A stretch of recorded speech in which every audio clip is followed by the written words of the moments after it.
5 sundalo ang sugatan matapos tambangan ng mahigit kumulang 20 armado sa Tipo-Tipo, Basilan.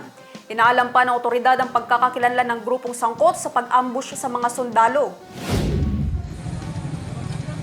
Inambush ng nasa 20 armado ang mga sundalo, ang 45th Infantry Battalion na sakay ng military vehicle alas 7:58 ng umaga kahapon sa Sitio Valentin, Barangay Tipo-Tipo proper, sa bayan ng Tipo-Tipo, Basilan. Tad-tad ng bala ang sasakyan, 5 sundalo sa Siyam na sakay ng KM ang sugatan.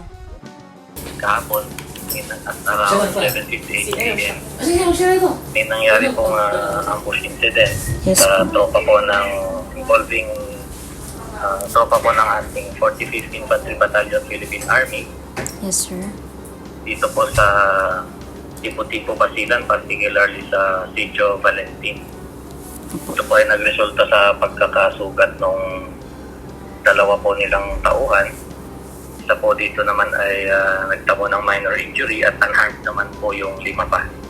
More or less 20 armed men po yung involved sa incident na nag-ambush po sa kanila.